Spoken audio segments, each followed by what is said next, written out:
Hey, welcome back to the game room. I'm stoked that you're here. We went to Walmart to check out what the situation of physical game sales are, and the results were pretty interesting.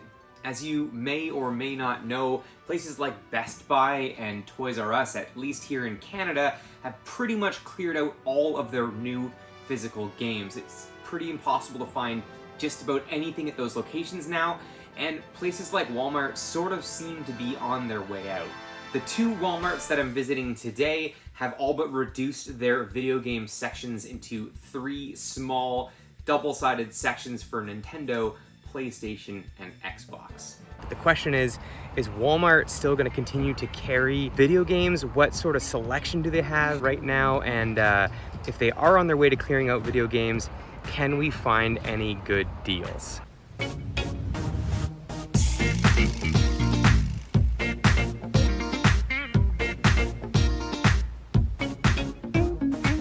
Alright, first up we've got sealed copies of Minecraft coming in at $15 on the Nintendo Switch. I'm absolutely going to be leaving with some of those.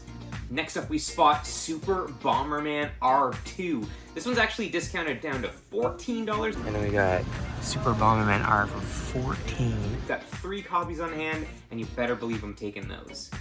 This first Walmart has one big gigantic bin of discount games. It's the only other area in this electronics section where I could find video games, and there is a ton of stuff on offer in here, and you've really got to dig to find what's cheap. The cheapest game I could find in this section was a PS5 title called Star Sand. They've got this one discounted all the way down to $5, and I managed to track down 4 copies. And then right as I'm checking out, screen protectors. I mean, these are discounted for $3 a piece, even if these flip local resale for $10, and even if I'm sitting on them for the next 2 months, it's a great deal, and I'm absolutely picking them all up. What's funny is the guy behind the cash is a reseller who's not allowed to touch the product in store and sort of acknowledges just how good of a score this is. And what's better is it turns out he's got a whole load of retro games back at his house. Listen, it always pays off to tell people that you're a game collector, that you're a gamer, that you're into video games. I collect video games. Yeah, so I've got like over 2,000 games in my basement. Oh yeah? And like a YouTube channel that I film it nice. all for. So I've been collecting forever, yard sales, all that kind of stuff. So maybe not like right now. I have probably like every console you can imagine. Like when I was younger, I collected it. Are you selling your old stuff? I'm selling the whole thing. No kidding. I'm trying to get rid of stuff Okay. to make space for the girlfriends. Yeah. Okay. Cool. So, but Yeah. it's a lot of stuff. Okay. The more people you can let know, the better. It always ends up in conversations like this, and I've already been in touch with this guy to pick up some of his retro game collection, so hopefully I'll have that coming for you soon. All right, all told, we spent $209 Canadian on, ended up with 7 UltraGuard screen protection kits. These were $3 a piece. I've actually already sold one on Facebook Marketplace for $10 Canadian. 3 copies of Super Bomberman R2. These ones were $14 a piece. We got 6 copies of OG Minecraft on the Nintendo Switch. These are the Super Mario Mashup copies. These were $15 a piece. And 4 copies of Star Sand on the PS5. These were $5 a piece, every one of them sealed. After checking out at the cash, I actually ran back over and grabbed another game. They had copies of Sea of Stars on for $50, which against eBay prices is a pretty good deal. And this is one that I've been trying to track down for the personal collection, so yeah, definitely grab this one too on my way out. Alright, next we went and checked out a second Walmart location in my area to see what else they have for sale. And at this location, as kind of to be expected, they had a lot of the same type of inventory on the same kind of sales. So I wasn't so interested in picking up more copies of Minecraft, but we did manage to find some other stuff too. The first thing to catch my eye were these Game Traveler Nintendo Switch Lite game cases. They had these way marked down, and I was more than happy to pick up 2 of these for resale. And one of the cooler things that I found were 2 of these boxes of Surge Dual Charge Xbox One and Xbox Series X batteries. These are really nice to have. I actually didn't have rechargeable batteries in any of my Xbox controllers, so I've already got one of these opened up and put into my Xbox One remotes, and the other one's gonna be up for sale. I think it was $9 for this one. Yeah, absolutely killer price, definitely worth coming to score on this one. And some pretty interesting Switch peripheral stuff that I had never seen before.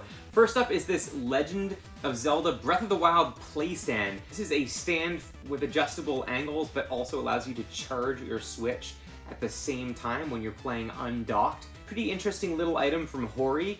A pretty reputable company, and a really interesting thing to find on the Nintendo Switch. And two D-pad left side Joy-Cons. This first one is, again, a Zelda Breath of the Wild D-pad, and another one that I found, which was this Pokemon Pikachu one. These are both really interesting.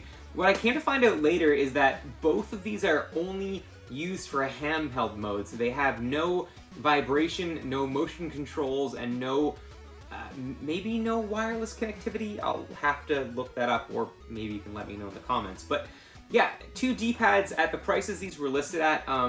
Absolutely stoked to add these to the collection. These three items are actually going to stay in the collection. They're just kind of interesting oddities, cool things to add to my shelves, but at the prices they had them at, there was absolutely wiggle room to pick up more of these and maybe even make an attempt to make a little cash on them. Now, I did get a chance to pick the employee's brain a little bit at this Walmart, and she had a little bit of interesting insight on what's going to be happening with the future of physical media, or at least physical video games at Walmart. Not much left anymore these days. No. Interesting. Okay. Are you kind of, do you know if it's phasing out? Like, because I know Best Buy kind of got rid of their stuff. So, not yet, but I think that they are looking to reduce kind of the amount that we're getting in. Because like Xbox, we're down to 3 shelves. That's it. Wow. PlayStation, we are still getting them in. Okay. But I think that it's On its way, coming to an end. The employees at the other locations weren't as quick to give up any sort of information on what they thought might be happening, but she's pretty convinced that in the next little while, we're gonna see the complete removal of physical video games from the stores altogether.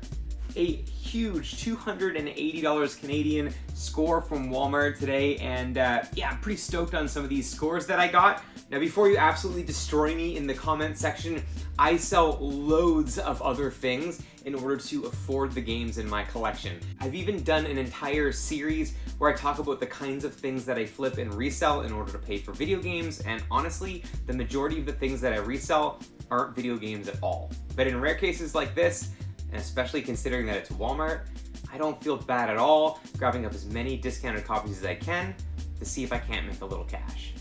Some pretty awesome pickups, some great stuff for resale, and some items that are going to be added to the collection, so I'm always stoked for that. Let me know what you think about the future of physical media and being able to buy it in stores.